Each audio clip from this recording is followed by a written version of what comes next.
Hello students, you most welcome. आज के video से हम मोस्ट इम्पोर्टेंट टाइप्स देखने जा रहे हैं। इससे पहले हम जितने भी टाइप कवर किए हैं वो लगभग बेसिक टाइप थे, जिसमें एक या दो क्वेश्चन पूछे जाते हैं। लेकिन अब से जो टाइप्स स्टार्ट हो रहे हैं, यहाँ से ज़्यादातर क्वेश्चन पूछे जाने की संभावना होती है। अगर आपने पिछले वीडियो नहीं देखे तो आप प्लेलिस्ट में जाकर सारे वीडियो कवर कर सकते हैं। और न्यू व्यूवर हैं तो आप इस चैनल के साथ जुड़कर अपने मैथ्स की तैयारी को बेहतर बना सकते हैं। चलिए ये क्वेश्चन देखते हैं। एक व्यक्ति भोजन, किराए और शिक्षा पर 3:4:5 के अनुपात में धन खर्च करता है। यदि उनके खर्च पर क्रमशः 40%, 50% और 20% की वृद्धि हो जाती है तो उसके खर्च का नया अनुपात क्या होगा। देखो, इस तरह के क्वेश्चन को किस प्रकार से डील करते हैं, हम पहले लिख लेते हैं। देखो, यहाँ पर है भोजन, किराया और फिर है शिक्षा पर, और इसका रेशियो दे दिया। यहाँ पर भोजन का रेशियो 3, फिर है 4 और फिर है 5, ये रेशियो दिया है। कहा यह गया है कि उनके खर्च पर क्रमशः 30%, 40%, 50% और 20% की वृद्धि होती है। रेशियो हमें पता है तो हम यहाँ पर आप कुछ भी अनुमान लगा सकते हैं। हम यहाँ पर 30, 40, 50 भी कर सकते हैं, 300, 400, 500, 3000, 4000, 5000 भी कर सकते हैं, क्योंकि हमें ये रेशियो पता चल गया है। अब देखो, क्वेश्चन में कहा है कि 40% की वृद्धि, ये अपने आप में 100% वैल्यू हम माने तो इसका 40% की वृद्धि मतलब कि हम इसमें 140% इंक्रीज कर सकते हैं। ठीक है, यहाँ पर 50% मतलब 150% इंक्रीज कर सकते हैं। यहाँ पर हम थोड़ा सा नीचे लिख लेते हैं, 150% इंक्रीज कर लेते हैं। और यहाँ पर आप देखो, यहाँ पर कहा है 20% मतलब 120% आप इंक्रीज कर लो। ठीक है, अब इसको थोड़ा आप सॉल्व कर लो। यहाँ पर कितना हो जाएगा, ये टोटल 4 तिया 14 तिया 42, 120 कर लो। यहाँ पर हो जाएगा 15 चौक 60, 600, और यहाँ पर 12 पंजे 60, यहाँ पर भी हो जाएगा 600। आप एक काम करो, ज़ीरो से ज़ीरो कैंसिल करके आप सीधे सीधे भी लिख सकते हैं। 6 की टेबल से काटो, कितनी बार चले जाएगा। यहाँ पर देखो 14 दिया 42 होगा, ना कि 12 होगा। अब देखो यहाँ पर कन्वर्ट हो जाएगा, 7 बार कंप्लीट चले जाएगा, 6 से 42, यहाँ पे आ जाएगा 6 एकम 6 मतलब कि 10, और यहाँ पर भी 10 रहेगा। ठीक है, अब देखो यहाँ पर रेशियो क्या बना, 7:10:10। क्वेश्चन में कहा है कि उनके खर्च का नया अनुपात क्या है, तो इनके खर्च का नया अनुपात क्या निकाला हमने, 7:10:10। That is your correct answer. और ये हमारे कौन से ऑप्शन में मैच कर रहा है, ऑप्शन सी हमारा सही आंसर है। ठीक है, नेक्स्ट क्वेश्चन देखते हैं, इसी पर बेस्ड है। एक व्यक्ति एक निश्चित दूरी को ट्रेन, बस और कार से 4:3:2 के अनुपात में तय करता है। इन वाहनों के प्रत्येक किलोमीटर के किराए का अनुपात 2:4:3 है। यदि कुल खर्च किया गया किराया 5200 रुपये हो तो बस का किराया कितना होगा, ये हमें निकालना है। देखो, इस प्रकार के क्वेश्चन को इसी प्रकार से हम डील करेंगे। पहले आप यहाँ लिख लो तो कि आप कंफ्यूज ना हो। ट्रेन, बस और कार, इनका रेशियो दिया है। ठीक, आप इसका रेशियो लिखो, 4:3:2। कहा गया है, ये जो दिया है ये है डिस्टेंस। ठीक है, आप लिख दो ये है डिस्टेंस। अब हमको कौन सा अनुपात दिया है, इन वाहनों के प्रत्येक किलोमीटर के किराए का अनुपात, मतलब अब हमको दिया है किराया, मतलब हम कुछ भी लिख सकते हैं रुपीज़ में।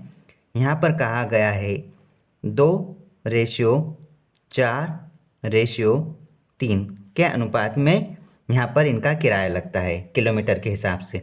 तो टोटल खर्च कितना हुआ, एक्सपेंडिचर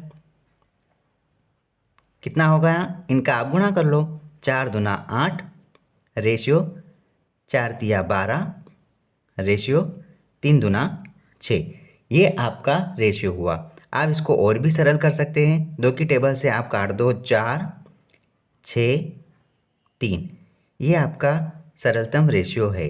तो 4, 6, 3 ये रेशियो हमने निकाल लिया।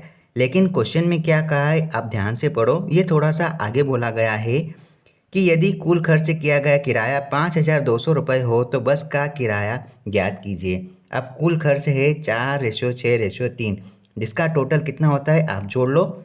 इनका टोटल होता है 13, 6 4 10 और 3 13, ये 13 है और हमारे हिसाब से ये 13 है, लेकिन क्वेश्चन के हिसाब से क्या कहा है कि ये 5,200 रुपये के बराबर है। तो आप यहाँ से एक यूनिट की वैल्यू निकालो। देखो 13 एकम 13, 13 चौक 52, मतलब कितनी बार चले जाएगा 400, मतलब कि एक यूनिट की वैल्यू 400 है। तो यहाँ पर क्या कहा गया है कि बस का किराया ज्ञात कीजिए। तो बस का किराया कितना हुआ है यहाँ पर बस का किराया देखो कितना है 6। देखो बी में बस में 6 रेशियो है, तो आप 4 गुणा 6 कर सकते हैं आसानी से। यहाँ पर आप मल्टीप्लाई करो 400 का और आपका आंसर कितना आ जाएगा 6 चौक 24। That is your correct answer. आप यहाँ पर मल्टीप्लाई कर सकते हैं, यही रुपीज़ की वैल्यू है। आप यहाँ गुणा कर लो, आपको शायद दिखेगा नहीं, बाकी आपका आंसर है ऑप्शन है, that is your correct answer.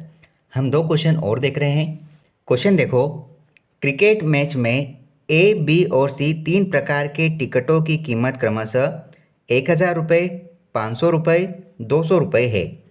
A, B और सी श्रेणी में बिके टिकटों का अनुपात 3:2:5 है। यदि टिकटों की बिक्री से कुल वसूली 2.5 करोड़ होती है, मतलब कि 2.5 करोड़ होती है, तो कुल बेचे गए टिकटों की संख्या ज्ञात कीजिए। ऐसे प्रश्न देखने में बड़े लगते हैं लेकिन बहुत ही सिंपल है। देखो हम सॉल्व करते हैं। यहाँ पर ए, बी, सी 3 प्रकार के टिकट हैं, आप लिख लो यहाँ पर ए, बी और सी। कहा क्या गया है, इनका कीमत यहाँ पर 1,000 रुपये, फिर कहा है 500 रुपये और फिर कहा है 200 रुपये है। ठीक है, और ये है रेशियो में, आप रेशियो लगा सकते हैं। अब देखो, अब हमें क्या करना है, यहाँ पर इनकी जो श्रेणी है इनमें टिकटों का अनुपात कितना दिया है 3:2:5, ये चीज़ कही गई है। अब देखो ये क्या था, ये कीमत था, आप इसको प्राइस लिख सकते हैं, और ये इसकी सेलिंग, इतना सेलिंग हुआ है, इस हिसाब से बिक्री हुई है। अब आप इसका पहले मल्टीप्लाई कर लो, तो हमको यहाँ पर कुल वसूली मालूम पड़ जाएगी। यहाँ पर देखो 3,000, ठीक है, यहाँ पर आप रेशियो लगाओ 1,000 और यहाँ पर आप कितना लिख सकते हैं 1,000।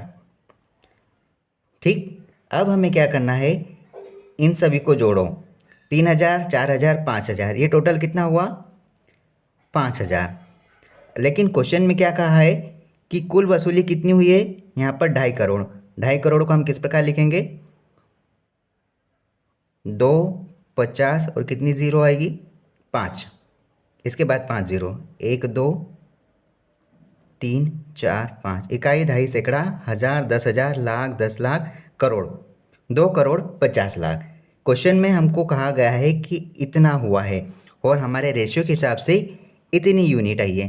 तो आप इसको सरल कर लो, 1 2 3, 3 ज़ीरो काट दो, 1 2 3, 5 की टेबल से काटो, कितनी बार जाएगा, यहाँ पर 1 आ जाएगा, 55 25 और 3 ज़ीरो इस प्रकार से आ जाएगी। ठीक है, एक यूनिट की वैल्यू हमने यहाँ पर कितनी निकाली 5,000, और क्वेश्चन में कहा है कि कुल बेचे गए टिकटों की संख्या कितनी है। तो टिकटों की संख्या कितनी है यहाँ पे 3 और 2 5 और 5 10, मतलब कि टोटल टिकट है यहाँ पर 10। हमने एक यूनिट की वैल्यू निकाली 5,000, तो टिकटों की संख्या कितनी हो गई यहाँ पर 5,000 का मल्टीप्लाई कर लो यहाँ पर आप, तो बेचे गए टिकटों की संख्या आप आराम से निकाल सकते हैं, कितनी हो जाएगी यहाँ पे 50,000। ठीक है, डेट मीन्स ऑप्शन सी आपका राइट आंसर है। इस प्रकार से इन क्वेश्चंस को बना सकते हैं। एक लास्ट क्वेश्चन देखो, और इस तरह के क्वेश्चन ज़्यादातर पूछे जाते हैं, तो इन क्वेश्चंस को आप समझ लो। एक संस्था के प्रत्येक कर्मचारी का वेतन 3:4 के अनुपात में बढ़ा दिया गया, जबकि कर्मचारियों की संख्या 5:3 के अनुपात में कम कर दी गई, जिसमें संस्था को 45,000 रुपये का लाभ हुआ। अतः बताइए संस्था का पूर्व खर्च क्या था। अब देखो, संस्था का पहले खर्च क्या था और संस्था का अब खर्च क्या है, इसका अनुपात हम निकाल लेंगे तो हमको पता चल जाएगा कि एक्चुअल में क्या मैटर है इस सवाल में। देखो वेतन का अनुपात देखते हैं, तो क्या है वेतन का अनुपात यहाँ पे 3:4, मतलब कि 3:4 हो गया, 3 से 4 हो गया, ठीक है। लेकिन क्वेश्चन में फिर कहा है कि जबकि कर्मचारियों की संख्या, यह वेतन का रेशो था, अब एम्प्लॉय का यहाँ पर दे दिया है संख्या, कितना है 5 से 3 हो गया, मतलब कि कम कर दिया है, ठीक है। अब आप इसका मल्टीप्लाई करो, आपने इसका मल्टीप्लाई किया तो 5 दिया 15, रेशियो इधर 4 दिया 12। अब देखो पहले कितना था 15, लेकिन अब कितना हो गया है 12। यहाँ से स्पष्ट हो रहा है कि पहले ज़्यादा था और अभी कम, तो कम कितना हो गया है, यहाँ पे 3 यूनिट कम हो गया है, ठीक है। देखो रेशियो जब तक सरल नहीं होता हम इसको आगे नहीं बढ़ाएंगे, ये आप बात स्पष्ट रखना। तो यहाँ पर देखो 3 नहीं होना चाहिए, ये रेशियो और भी सरल हो रहा है, तो हम इसको थोड़ा सा और सरल करेंगे। 3 की टेबल से हो रहा है 4 और 3 की टेबल से हो रहा है ये 5। अब हम फिर और बता सकते हैं, देखो पहले 5 था अब 4 है, कितना है यहाँ पर डिफरेंस है 1 यूनिट का, ठीक है। 1 यूनिट का डिफरेंस है, जो कि क्या है, ये खर्च में कमी, पहले ज़्यादा था अब कम है, खर्च में कमी आई, जिससे कि संस्था को 45,000 रुपये का लाभ हुआ और हमारे यूनिट के हिसाब से 1 यूनिट का लाभ हुआ, तो 1 यूनिट का लाभ हमारे 45,000 रुपये के बराबर है। आपको बात समझ में आ गई होगी। यहाँ पर 45,000 रुपये 1 यूनिट के बराबर है।